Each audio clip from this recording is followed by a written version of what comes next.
No, I can't see anything. No. So, hello everyone.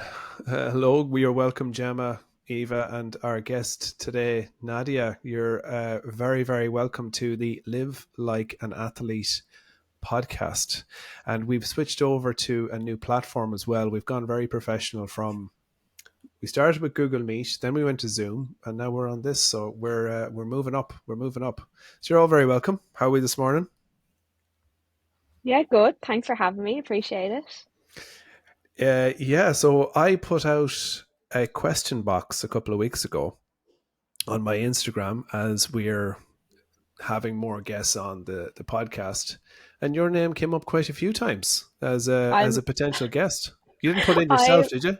I am actually shocked with that, considering some of the other names that were suggested. So I was shocked to hear it was once, but to hear it a few times is fairly mad to me. Maybe So, it's the local associations and that type of thing. yeah, I was going to say, did you get some of your friends to stick your name in so you could come on? Can confirm I didn't. I didn't. So we were talking a little bit earlier, Nadia. The idea of these conversations is to try and share insights from athletes on their journey, their challenges, how they live their life. And I suppose the big message that we're trying to get out there is that high performance very often is a mindset, and it's about breaking things down quite simply day to day so that it feels more achievable. And very often athletes, if they're lucky enough, they've got or they've had good people around them to help them to do that.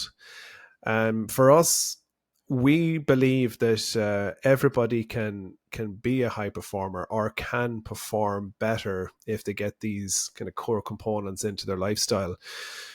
But there's a lot of noise in the world, and it's about having very simple, but also I know authentic is overused, but having conversations with people like you who have lived that lifestyle to this point. What do you think about it as a conversation? Yeah, I think I guess firstly when you asked me, I would have thought it was a bit more about nutrition just because of the business you're in. So I was like, oh, I better brush up on my facts. But do you know what? I get it. I get why you're doing it. And I do think, as you said, sometimes people think athletes do some magic things that they have no idea and live some crazy different lifestyle to the regular person. And I know for me, that's not true at all. So it's worth unveiling all that. Mm. Do you get asked about your? I'm just going to very broadly say habits. Do are people curious about your exercise and your exercise, your training? Do they want to know about things like that? Yeah, believe it or not, I think if I come across someone in like a non-sporting context and it comes up that I'm an Olympian, the first thing they actually ask me is like, "Are you on a really strict diet?" Like, a genuinely hand on my heart, that's the first thing they ask, which I find absolutely mad because if I met a runner, I would assume I'd want to know like about the running training or what their distance is or like training demands and times, but that actually comes up the most, which I Wow. find mad. So I think that already shows you there's a certain perception. Hmm. And I suppose I'm curious as to what your standard answer is. I just say no, not at all. And I would usually as well kind of use the example as someone who's really into the gym is probably stricter than I am. So that Hmm. kind of breaks it down a little bit. I think that's the easiest way to explain it to someone. Yeah, well, I like it. I like it. So if we were to go right back to the beginning, right back to the beginning, did you? I have. I suppose where this comes from is I have two little girls, but I have a little girl, and she, I pick her up from creche, and it's not that long of a walk. It's only about a 12-minute walk, but she started to want to run.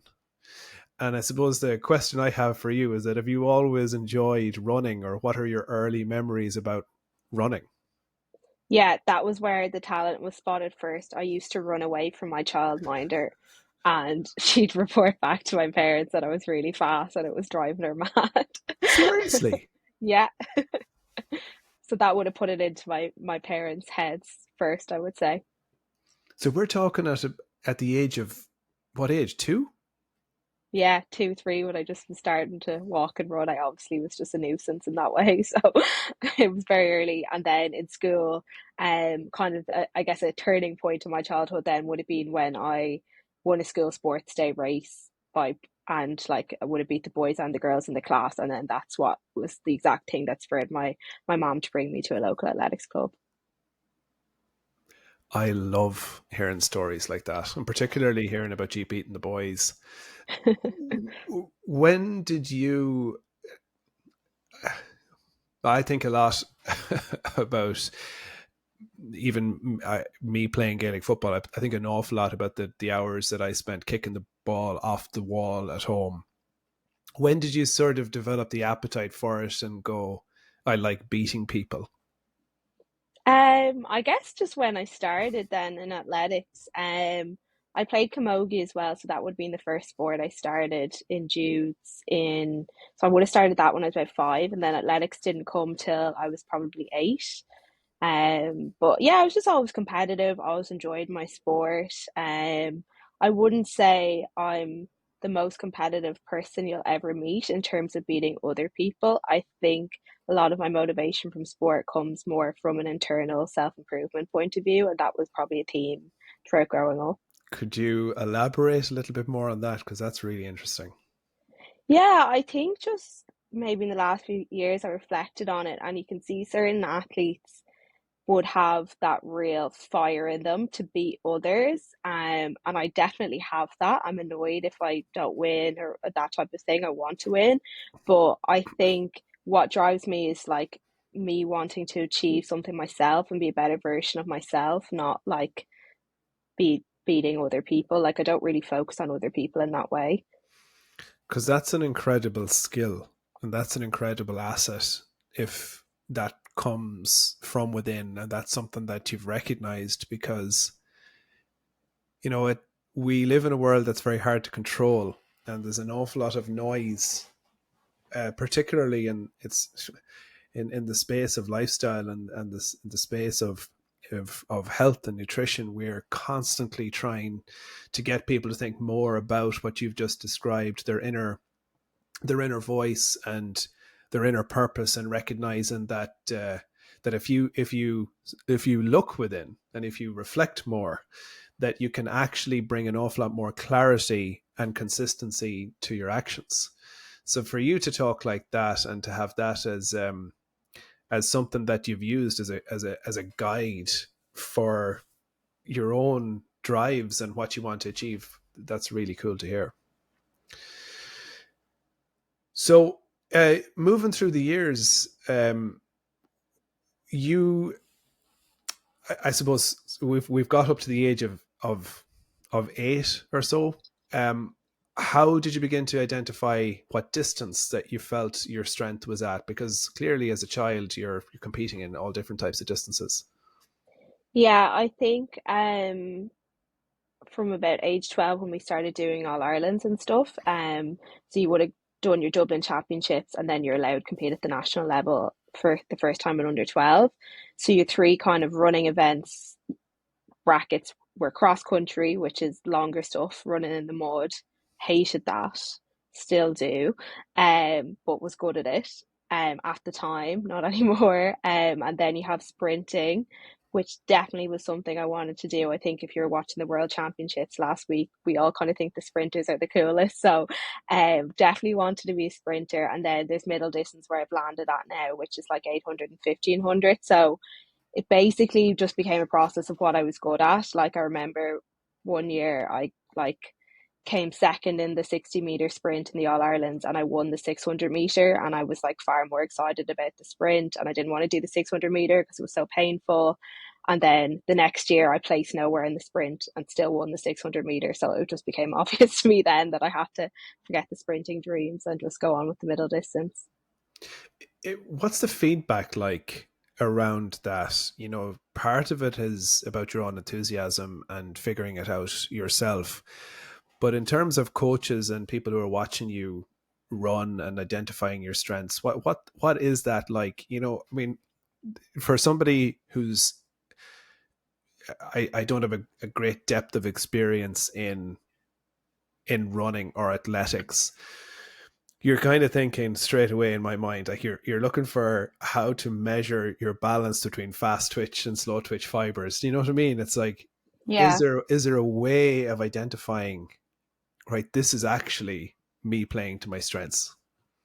Yeah, well, I think at that younger age, it's just whatever you're good at, and people recognize it. And everyone would have been telling me, yeah, you're better at the 600. And I was the one holding on to sprinting. But as you get older, yeah, like there's literally like lab tests you can do that tell you that a lot of, like I've done them myself, that would tell you what percentage of aerobic and anaerobic kind of levels you have and what there's more potential for you to improve on. And kind of, let's say it would have came up on other people's tests, like maybe marathon runners, whoa, you have so much potential aerobically, you need to push the distance out and go like aim for marathons. Whereas me, like no one's ever turned around and told me on a test that I'm going to be a marathon runner. So you can actually see it in that way, and then you tailor your training to that.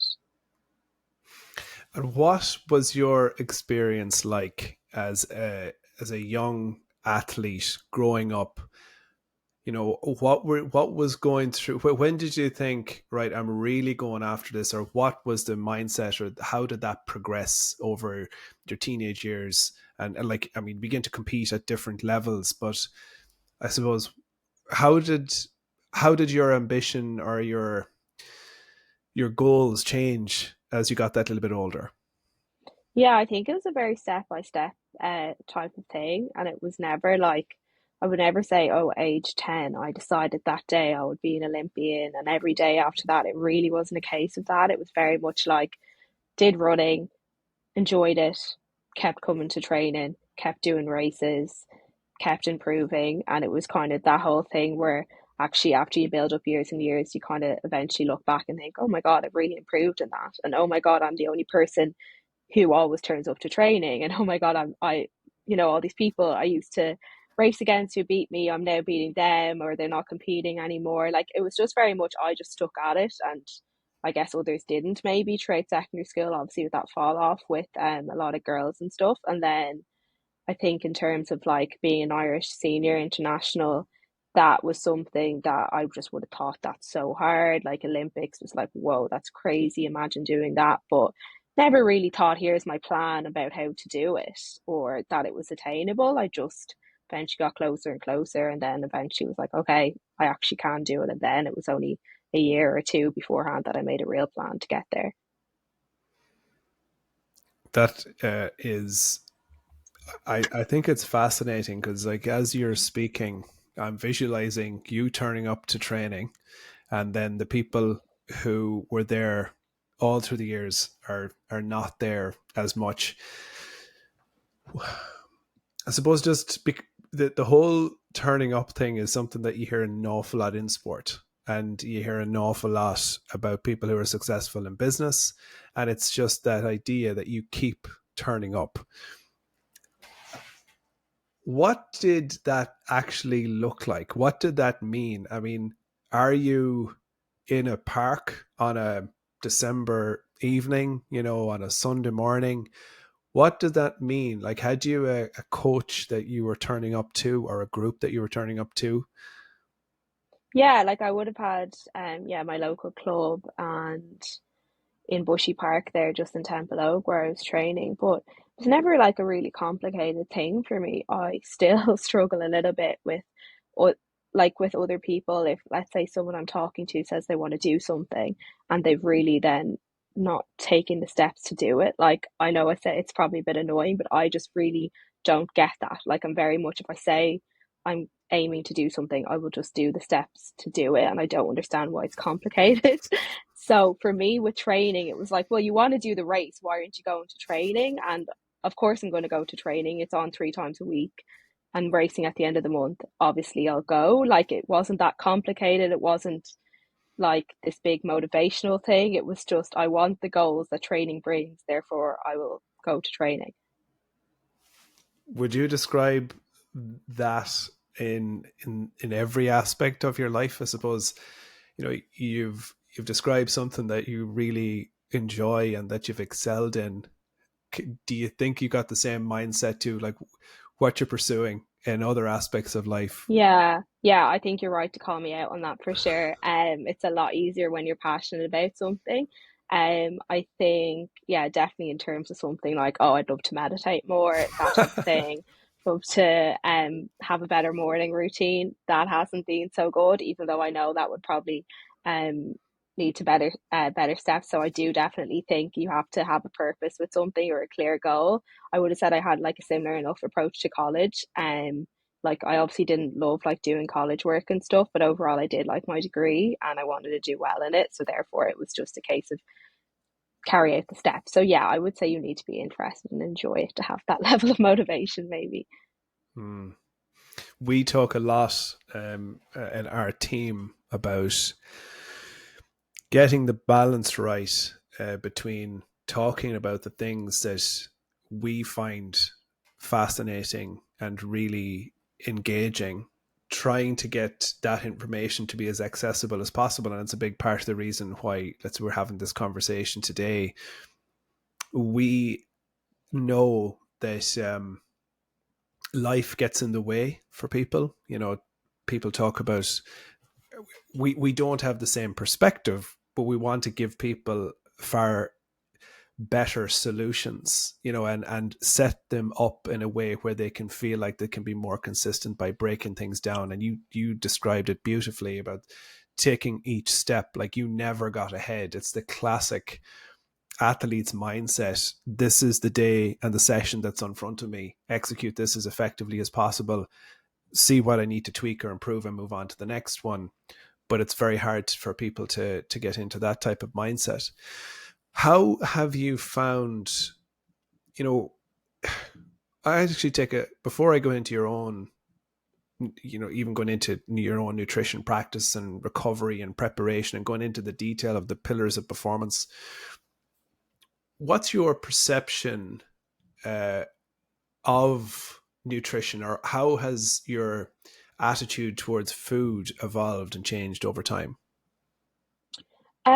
So I probably had like support in terms of nutrition for about 6 years now from Athletics Ireland. So I'm like super lucky to have that. And I think that's made me quite knowledgeable and kind of given me the tools to deal with that. But I think the main way it has changed would just be like focusing on am I what it's doing for my training rather than like what it's doing for my weight and how I look, and just thinking of like very much like will this nutrition make my body perform better rather than will it make me look like an athlete or look really fit is probably the best way I can describe it. Was that something that evolved from home? Did was the home environment that you were brought up in one where good food was a part of the day to day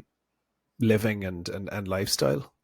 Yeah, I'm very lucky with that. Like my parents actually were really good and like we just generally always did eat like probably just like a really good like athlete's diet. Like my childhood food was that. It was like healthy, but it wouldn't have been like all salads. There was always carbs, there was always proteins, there was always vegetables. So I've just kind of like still have that as a basis. And I think that gave me like a really good kind of platform that there wasn't like massive adaptations I had to make at any time. It was just Mm, like tweaks and then things to add on to help my performance. mm. So, what would you say within the space of nutrition? Like, what are being the things that you've found as it's you've moved in to higher levels of performance, as higher demands placed on your body? What are the kind of learnings? Because I really like how you've separated the focus for you to being on performance and not just on the aesthetic side of how the world views nutrition. And very often it's quite negative, where you're trying to break down that constant association with food and weight.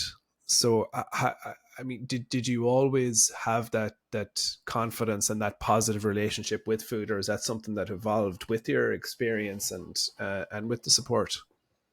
I would say, yeah, generally I would have always had like a positive enough relationship with food, and it's definitely something I'm grateful for and recognize because in athletics and female distance running particularly, you're surrounded by people who don't have a positive relationship with food, and you're seeing the fallouts of it, and sometimes you're actually seeing the performance benefits of it for a shorter amount of time. So I think I'm lucky in that when you start to look around and you're at camps when you're 16, 17, 18, and you see some negative behaviors and associations, I was able to recognize that. And it also coincided with like a kind of starting to learn about breads and energy related issues and stuff like that. I think that became kind of a big campaign at the right time for me as I was like in my teenage years. So yeah, I think a lot of it has come from that and just energy availability. So I guess big practices for me now is rather than focusing on like, oh, how healthy is my breakfast, how healthy is my lunch, how healthy is my dinner, like I think I could say I rather than those meals, I'm not like that strict on them. I would say I'm way more strict on my before and after training. Like that is way more of a non-negotiable than like how kind of those other meals are, which I could do better on for sure. It's a really, really interesting answer because you've quite naturally brought up some of the challenges, and I suppose some of the things that us as performance nutritionists come across quite regularly. And let's be, I guess, very honest. Like, you're performing in a sport where aesthetically, you're watching the World Championships last week, and you're seeing the physicality, and you're seeing the leanness, and you're seeing athletes in their, the peak of their powers, and that must be for some particularly young athletes, that must be a big challenge. Yeah, So definitely. I guess I'm trying to find the right question here, because there's another message in this that we would love people to get out, is to get out there, particularly to young men or to young women, and that is around nutrition and body image, and to build that positive relationship. I suppose, what would you like to say to people who are who you've seen in those situations, and maybe you never even got the opportunity to say it, but you would like to have in some way shown a supportive word, or lend support in some way? I think like probably the first one is like you're not on a diet, like you're burning so much more than the average person and you need so much more recovery wise. So like why are you eating less than the average person or restricting your diet when actually you need more food? And I'm really lucky with Athletics Ireland, like that was always the message was like, are you eating enough? Are you eating enough? So I'm really lucky there. And then I guess also the other thing is like it's easy to look at your favorite athlete or the one you aspire to be and think, if I could get my body look how lean they are. But like you're seeing them in the world final, like you're not seeing them in September when they're like just trying to get through training or they're just coming back. And also like that's their fittest day of the year. And I think that's one to remember too. And when particularly with the World Championships being last week, and then like also even if you did look like that, it probably wouldn't be right for you because everyone's best shape is different, and it doesn't mean like it can help you if you're in the same body composition as someone you aspire to race against. That's really good. I think that's a great answer. You mentioned like you've seen some people maybe struggle with that and they are focusing on body composition even within your environment. Is there any signs, or if you're thinking about your own experiences, is it that you mentioned the education that you have with Athletics Ireland and potentially the support and the conversations that you're having around you, but for maybe someone who is struggling with that and they maybe have potential and they're training well, but they're attracted to these short term results that they might get with looking at certain diets and approaches to nutrition, but is there any signs that you would see um, in them that's maybe causing them to think or feel that way, to for these unhelpful behaviors? Was it people? Yeah, I think again, you're probably like social media isn't great for that, and you're comparing yourself to other people. I also think it's really important to remember, like, I'm much more likely to post a healthy meal probably on Instagram than I am to post like when I have a burger or something. Like, so that's probably important to do as well. Like think about it as well. Like you're seeing someone post, oh, they had this like great breakfast. What do they have the rest of the day? You know, athletes or particularly nutrition, but like gym, kind of probably I would say the gym influencers are probably worse for that as well. Like they're going to only show you their best bits. But I think as well, you just need to flip it on its head really and say, well, yeah, you're eating restrictive to get a certain size, but you also want your body to perform the best possible. So why are you taking away tools? Like food is a tool for your body to perform well. So why are you removing a tool from your body? And then it's just so completely counterintuitive to you training to be your best. Your next couple of posts, Nadia, now have to be you eating a burger. I know, yeah.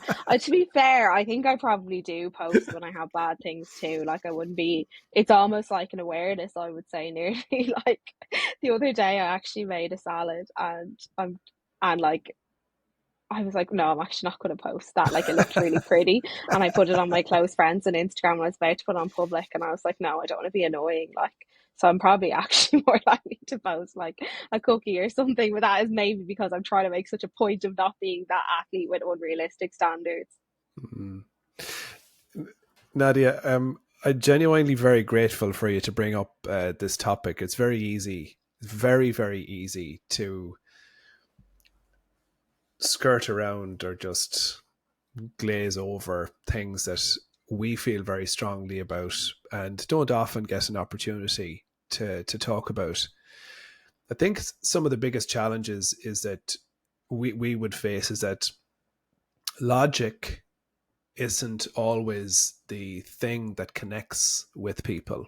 You know, you can talk about the focus on performance and you can talk about all of the evidence and the information that's there for the past 50 years that shows that if you're not eating sufficient energy and carbohydrates, you're putting yourself at more risk for injury, for illness, impacts your mood, all of these things. You just won't get the best out of your body and mind, but still people will continue to eat in a way that doesn't support their performance or support their well-being. And I've worked with certain athletes, and it's taken 18 months of this, the same conversation talked about in 19, 20 different ways. And it can be just one thing that you say to them that connects. And for whatever reason in that moment, they go, I actually never thought of that before. You know, Yeah. it can be something like, and very often what I'm talking about is where athletes are associating a certain level of body composition, a certain level of weight with good performances. That's what they're associating with. So they need to be of that. They need to get themselves back into that position. And then you really dig into, well, the reality of it was you're in good mood. You were well rested. You happened, like, it could even be the temperatures. It wasn't a hot evening. Yeah. It was a cooler evening. There's Yeah. all of these variables. Is there, as we're talking through this, is there any insights, experience? Is there any stories? Is there anything that comes to mind from the world that you've come from that in any other way would connect with somebody or shorten that experience of almost what we would call self-sabotage? Yeah, oh, that's a hard question. I think the easiest probably to answer in my context, in if that's okay. Of course. I think for me a little bit of a penny has dropped. I've obviously had a lot of injuries, or not a lot, but I've had two really big injuries that have basically just ruined the last 2 years for me from athletics. So last year I tore my plantar, which is the tendon in your foot, and had plantar fasciitis for the entire year. And it just took ages to get away, and I missed so much time. And I did get a few races in last year, but they were kind of far below par. And then this year I developed tendonitis in my knee. And yeah, it's my first probably summer in God since I was 12 that I haven't raced. So yeah, it's a mad one. And obviously like I've done trained so hard. I've been so dedicated to athletics in that time. I've been so dedicated to my cross training, to my nutrition. I've spent so much money on treatment, on camps and supplements sometimes. And like it's all just like it's easy to look back and be like, that's actually literally all that time, money, and effort is literally in the bin because the last 2 years went so badly. But I just moved coach and he's just like simplified it so much for me that like literally all that is irrelevant if my load management isn't right. So like I have broken it down that simply to like load management, and for me that is like the app. And I never looked at it like this before because I thought, well, I want to get better, I want to train more, train harder. Like training harder is actually for me not what I need, and for a lot of people not what they need. And like absolutely nailing their body composition, all of that. That's another level up in the pyramid, the bottom of the pyramid for me now. I think I'll look at my next few years is that is load management. Is am I doing the right amount of training that I can train again next week injury free and feeling stronger, and stack that week after week, week after week, month after month. And I haven't gotten that right the last few years. And a lot of the time that was my fault. Other times it's on my the coaches I've worked with. But yeah, that's the basis for me, and that's kind of simplified the whole thing. So I really hope I can learn from that going forward. That's really interesting, Nadia, because from us as a team working with athletes, when someone gets injured, one of the first things that they say is, "Oh, well, maybe it's I need to get leaner, or maybe I need to be lighter in order to improve my performance." And Yeah. you said it nicely there that you have to look externally at all the other factors before you're going to body composition because it is so far up the pyramid. Yeah, it is. It is. And like things that are even further up the pyramid, I guess, are did you do your Normatex and your ice bath and those type of things, and your sea swims and all those extra things. And are you taking your beta alanine and all that and creatine? Like that's so much further up. You know what I mean? I think it's so easy to get so caught up in those. And I think, yeah, as you said, Eva, like load management's at the bottom, and then just a solid nutrition is probably, I guess, nearly above that. And then your body composition for me is much further because it's so relevant if you're at whatever percentage body weight. If you have one leg that isn't functioning and you can't train on, like, Yeah. And Nadia, Nadia, oh, sorry, go ahead, Gemma.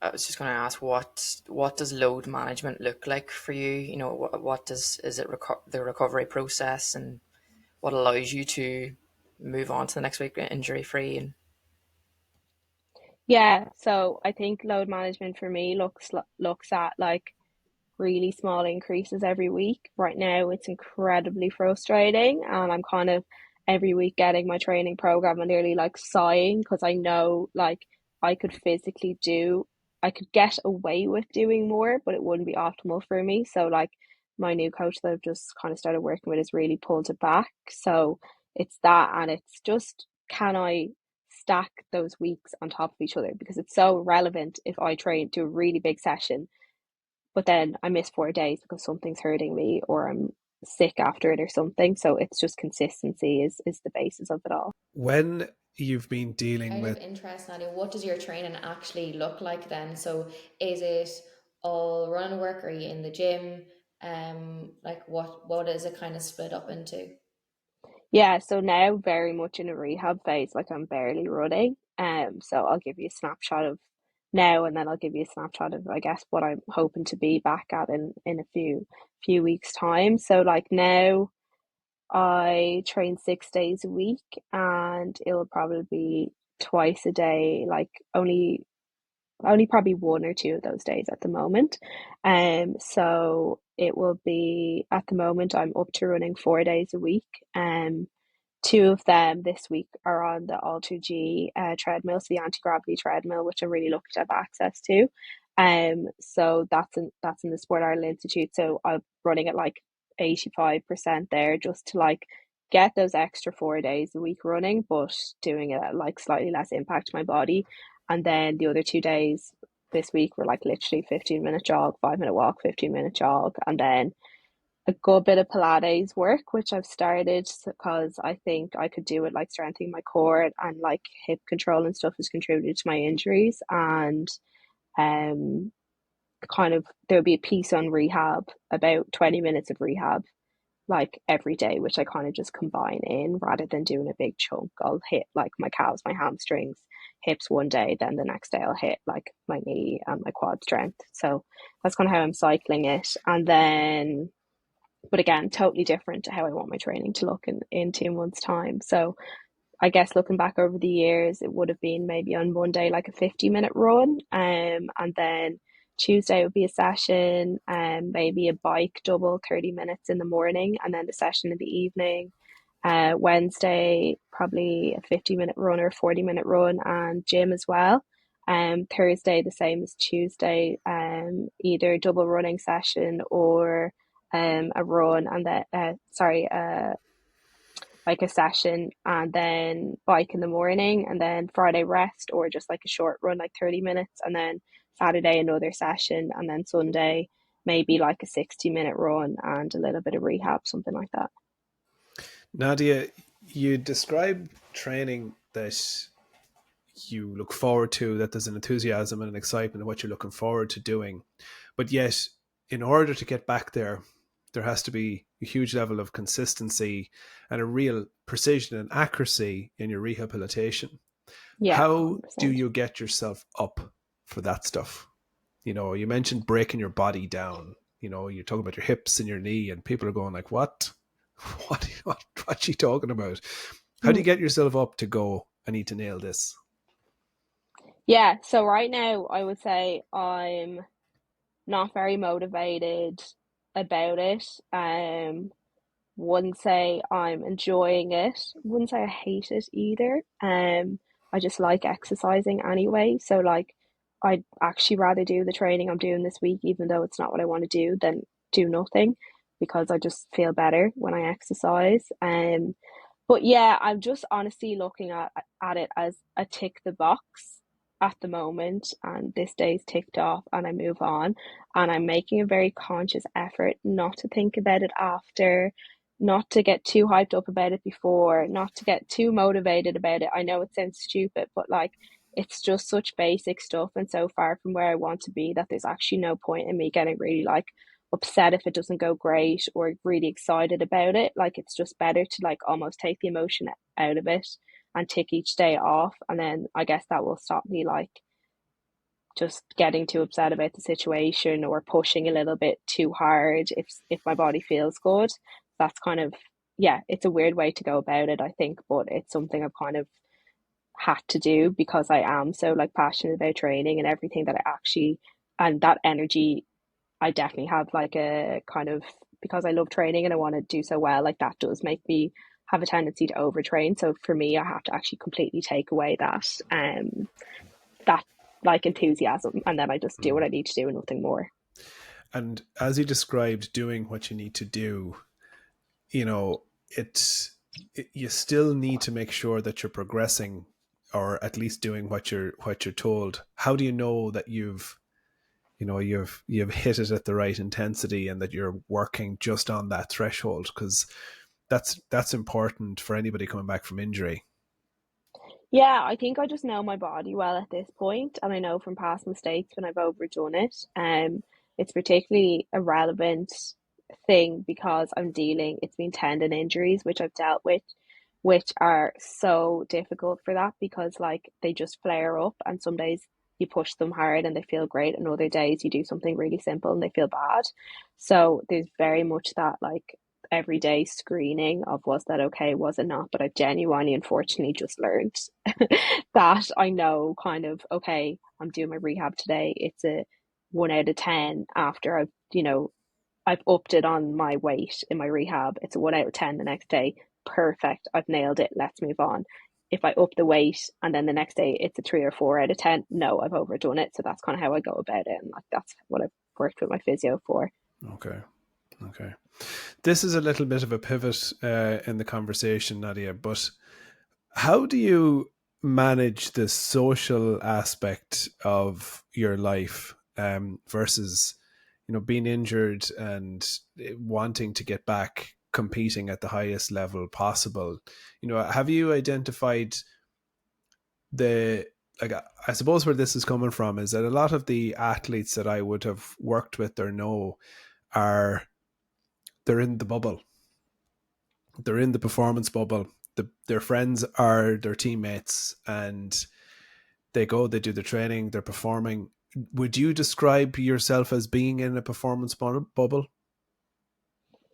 Um, no, not at the moment. And I actually think I had to take myself out of that because I was living in London for the past year training for that, and we kind of recognized that, or I recognized upon reflection that actually wasn't good for me, that I was just there and my whole purpose there was performance. And I kind of, when I was facing injuries, I'd feel really guilty for the fact I was in London and paying to be there and was away from like obviously like my loved ones at home because I was so like I was literally just there for that reason. So that was kind of one of the reasons I moved home, take myself out of that bubble. Like I, as I said, I can train now and I'll execute that to the best of my ability, but then I can just see my friends and do different things after that. And I think definitely, yeah, like take yourself out of that bubble as much as possible. Like I've taken really like steps this summer to do stuff I wouldn't usually do and meet up with new people and saying yes to nights out and those type of things because like I need there's what's the point? Like I'm not racing for like 6 months, 8 months. So why am I saying no to a night out? Like or something or No. yeah, it just doesn't make sense. So yeah, You, you you have to actively do it. you mentioned as well that's I think that's good. I think that's a good reflection. I think that's good to hear because you're right. There's the lads I would have been working with said you just have to sometimes you got to let some steam off and you need to be able to enjoy other aspects of life. But something I suppose I am curious about is you've spent some time outside of Ireland. You mentioned the UK. You spent some time in the States as well. Yeah, yeah. How would you describe the mindset of athletes from different countries or nations that you would know compared to Irish athletes? Yeah, so I think one of the reasons I moved to the UK was I think I would say now, honestly, with like the good performance in the last few years, like we're moving away from that. But definitely when I was coming into like competing for Ireland, when I was like under 18, under 20, that type of age, it was very much like, oh, we'll never be like them. We'll just qualify for the championships. You never had any ambitions for how you do in the championships. It was like, great, I made it. And I think that attitude was kind of encouraged almost by like some of the team leaders on Ireland trips and like it's just through a kind of effort of a lot of people now that's really been improved in Irish athletics and that's not how athletes or coaches or team leaders look at like international competition. But for me, I was really interested to go to the UK because they just think completely differently, particularly in athletics, in terms of they just were like, well, why not us? Like, why wouldn't we be winning? Like, it was a completely different mindset in that way. Of course, we'd be the best in the world. Why wouldn't we? Like, whereas in Ireland, I think it's almost like an old Irish attitude of you're almost embarrassed to be ambitious sometimes. I think that's like an Irish thing. And you're like, oh, you think you can do that? Like it's a little bit of that, and I think I've had that a little bit probably from my mom and that type of thing. Just it's ingrained in her upbringing and that. So yeah, I recognise that for sure in the UK and competing with other athletes in across Europe. But I think it's massively improved in Ireland, so I'm excited about that. How have you overcome it yourself, being exposed to it? You mentioned even your mom Um, there. yeah, I think yeah, it's still probably ingrained in you a little bit, but I think for me, the biggest thing to overcome it has been to actually see the athletes and see what they do every day in training and see world class athletes. And like, I've been really lucky to be at training camps with really good athletes from different countries, and just met loads of different athletes and see what they do, see what they eat before they race, like all that type of thing. And you just kind of think, actually, something different here. Like, they're just they're just competing at a higher level, but they're not doing anything differently. There's no secrets or anything like that at all. They just probably have the mindset that, well, I'm training hard, I can be one of the best in the world. Whereas I think in Ireland we almost think, well, I'm training hard, but of course I wouldn't be one of the best in the world. And that was an attitude I would have had put upon me, I would say, and kind of internalized myself throughout my teenage years in athletics. Nadia, have you got support through the years with mindset? Has that been a part of your training environment or your support? Like even going through injury as well, have you had the support background for that? Or was it kind of left? Yeah. So yeah, I've been working with a sports psychologist since 2019. Jessie Barr is her name. So yeah, again, have a really good relationship with her. Really lucky I've been able to work with her. And yeah, it's probably no coincidence the year I started working with her, I won my first international medal. So yeah, I think that's definitely helped me break down some of those barriers. I want to touch on something that you just mentioned that I feel is such a big part of what we're trying to communicate, and that is that it isn't anything different. Yeah. You said that some of the best athletes in the world, they're eating the same food, they've got very often the same approach, and it's their mindset that changes. It's their belief, it's the confidence in their own ability. That, again, I suppose, making it really simple, that's what we're, in terms of the behaviors of athletes, that's what we're trying to share with the world. It's still fruit and vegetables, it's still pasta and sandwiches and bread, it's still the coffee from Tribe. It's still exactly the same things. It's just a higher level of precision when you're, as we say, on it. Yeah, I think again I look at it completely of a fueling point of view. So I think one of the things that I've learned that was really good was I will adapt my fueling and recovery based on how hard the session is. So let's say, break it up into three. So an easy run would be, I guess, considered easy training, and then a gym session, maybe medium, and then like a hard session, like where I'm like really tired after and I have a warm up and a cool down and all that would be hard. So I think it was during COVID, I actually wrote it down. Obviously really bored, but it was a really productive thing I did. A lot of other things were, God knows what I was at, but I wrote down like on the inside of my cupboard and put it there. So I put down like 20 grams of protein. So I had after each activity. So I'll have the easy, medium, hard 20 grams of protein. And then I put like the different amount of carbs that I would need for easy, medium, and hard afterwards. And I think like just from seeing it like there for like 2 or 3 years now, I've learned it really well. And it's like not some like big effort. So it's like if I have a banana, then I'll just have like protein after. Whereas if I have like, or sorry, if I have a banana, if I have an easy run, I'll just have protein after and maybe like something small.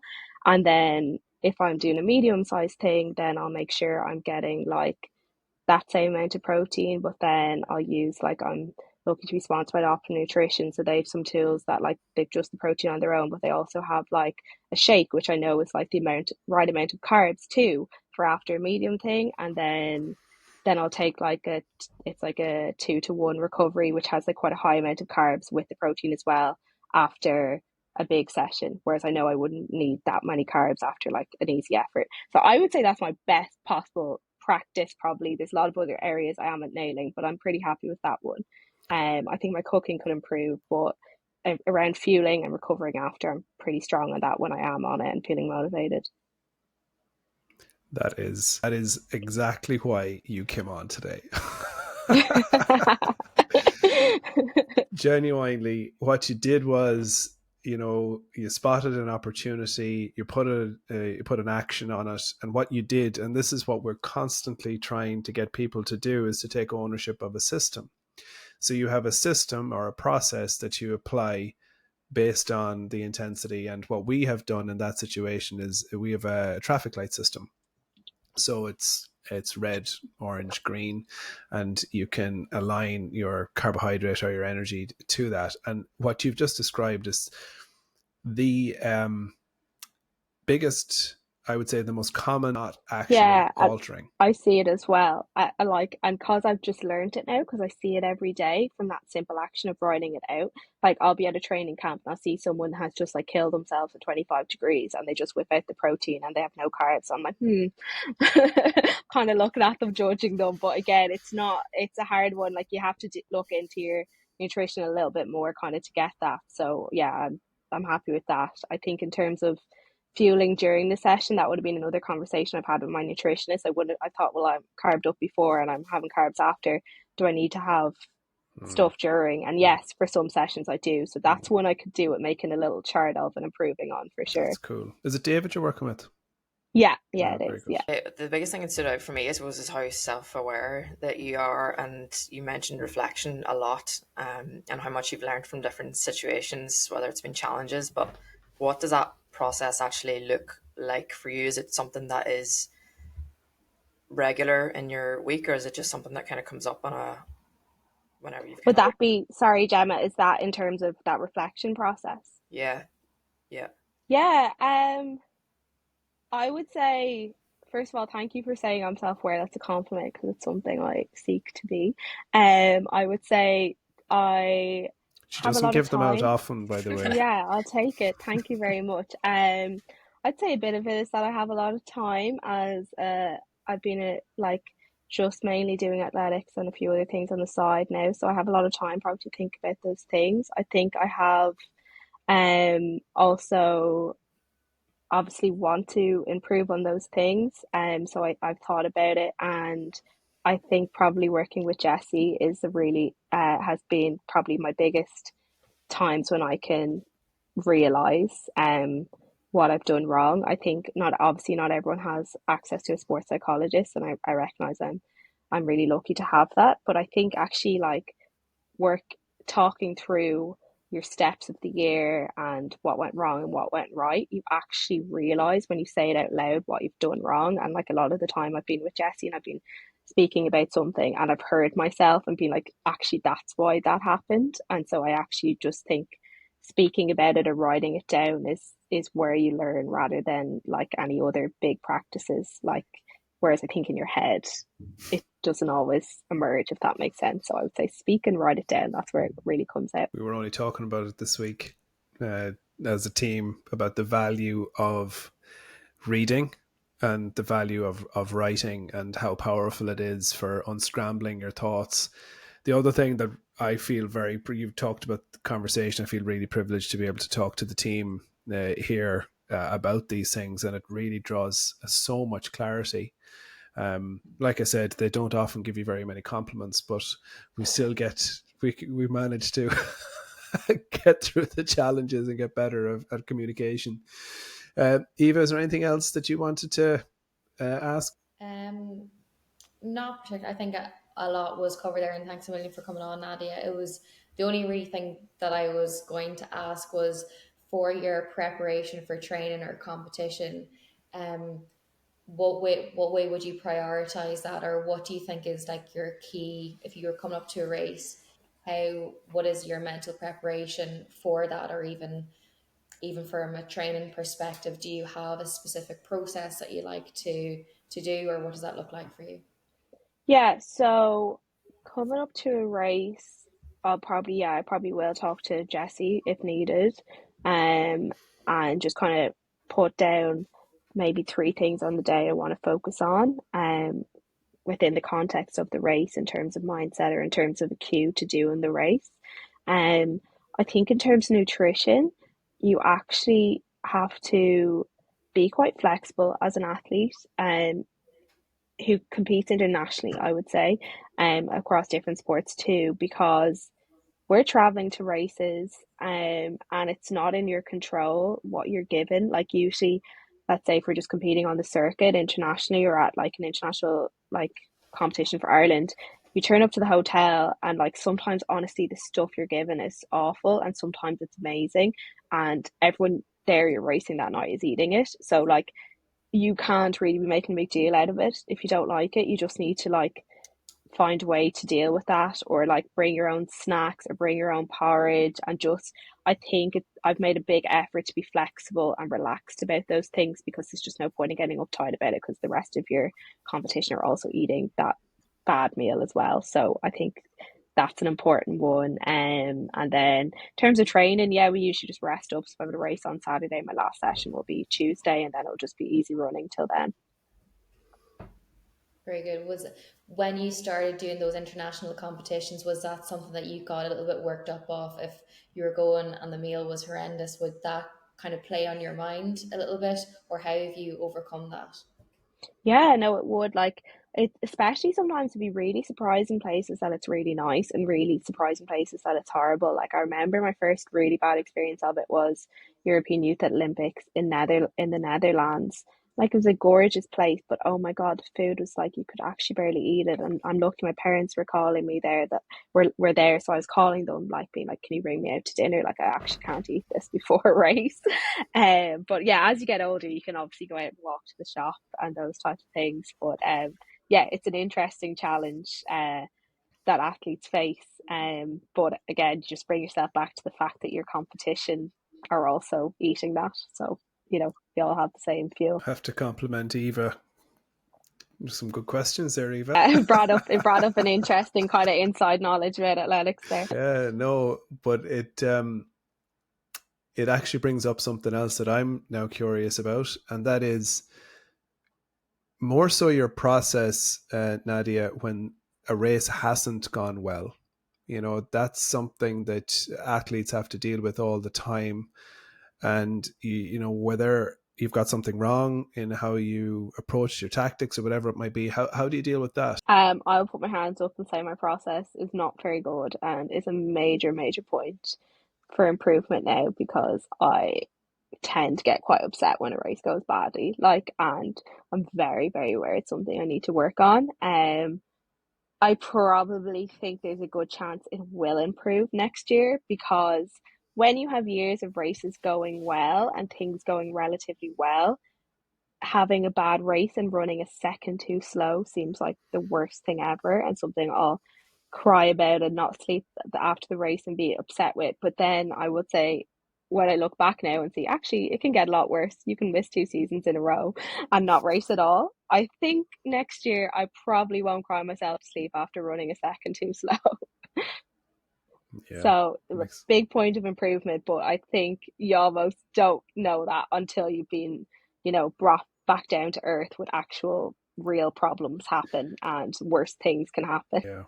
There's a broader perspective that life and sport brings.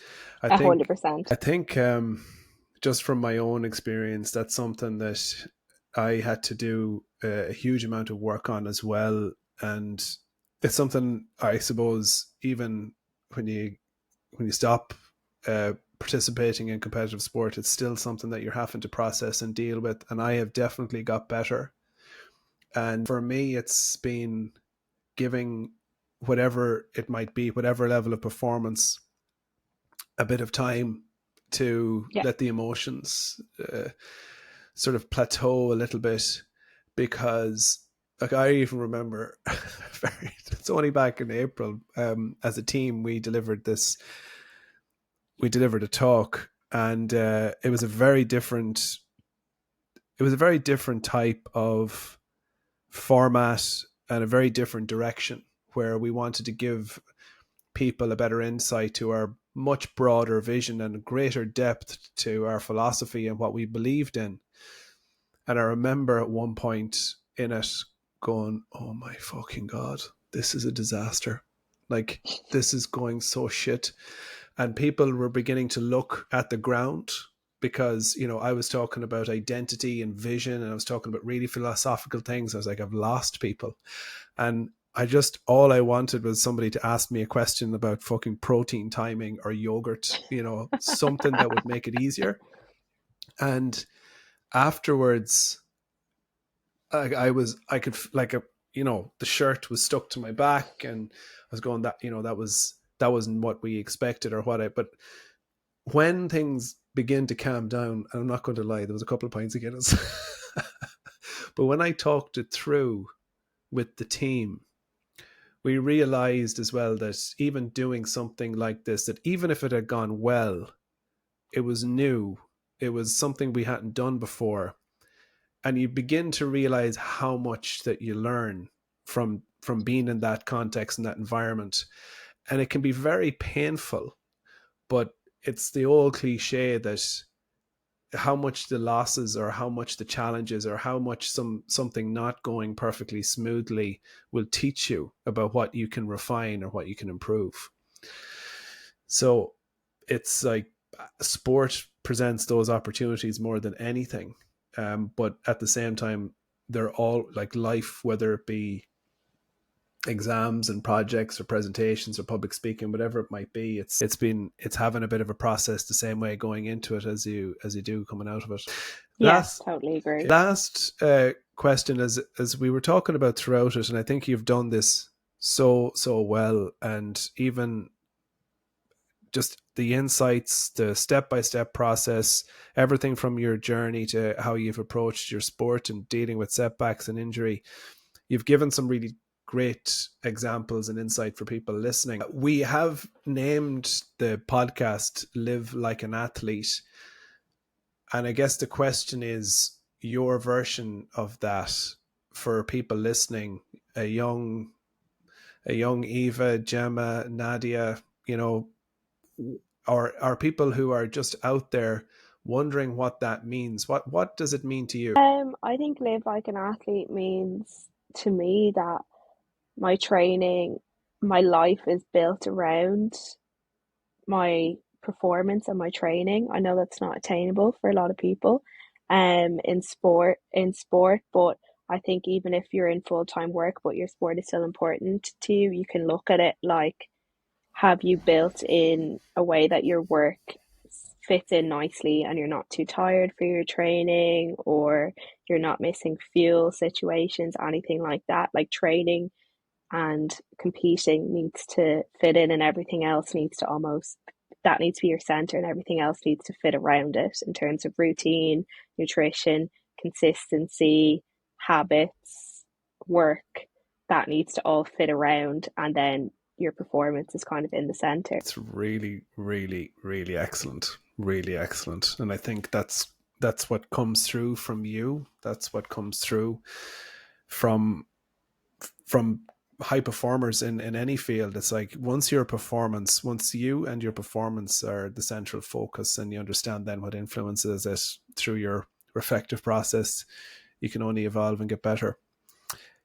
A massive thank you for allowing us your time and answering questions with great thought and consideration. We're delighted to have you on, and we can't wait to share it with people. So thank you very much. Thank you so much, guys. Thanks for having me. Thanks so much.